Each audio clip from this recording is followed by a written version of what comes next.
Hi friends, ఈరోజు మా ఇంట్లో నేను పుల్లగూర చేశాను అన్నమాట. బెండకాయ పుల్లగూర.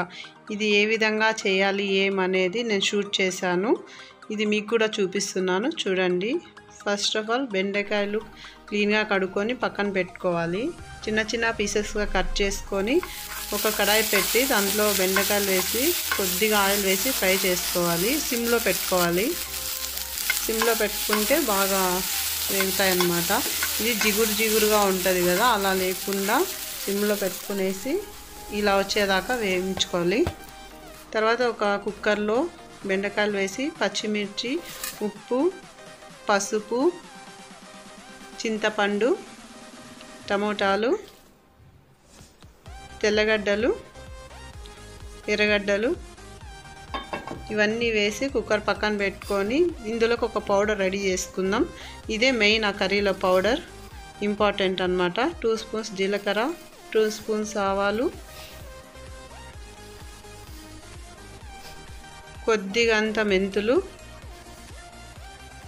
2 స్పూన్స్ మిరియాలు ఇవన్నీ దోరగా వేయించి ఒక ప్లేట్లో తీసుకొని పక్కన పెట్టుకోవాలి. సిమ్లో వేయించాలి.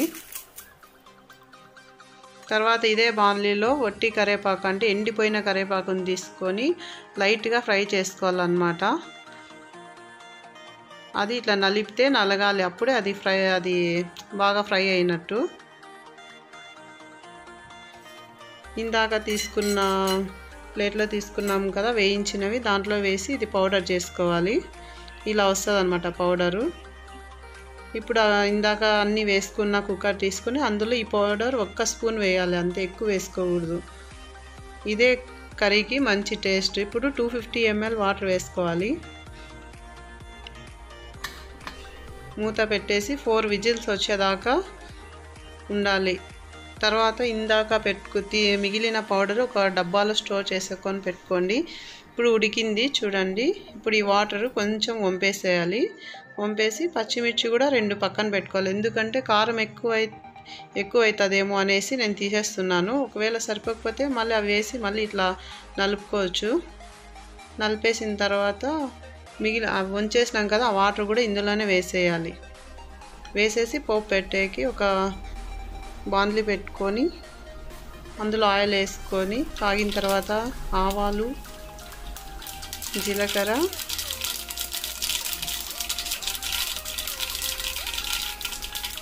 తెల్లగడ్డలు దంచి వేసుకోవాలి. అప్పుడే మంచి ఫ్లేవర్తో వస్తుంది అన్నమాట. తర్వాత ఆనియన్స్ ఇట్లా నలిపి వేసుకుంటే ఒకటి అంటుకోకుండా మంచిగా ఉంటుంది.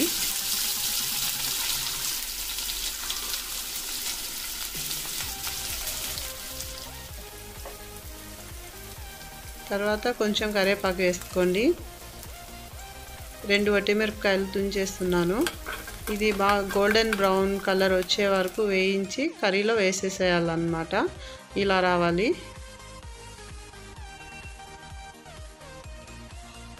ఇప్పుడు మనం ఎనిపి పెట్టుకున్న పుల్లగూరలో వేసేసి కలిపేసుకోవాలండి. అంతే, టేస్టీ పుల్లగూర రెడీ.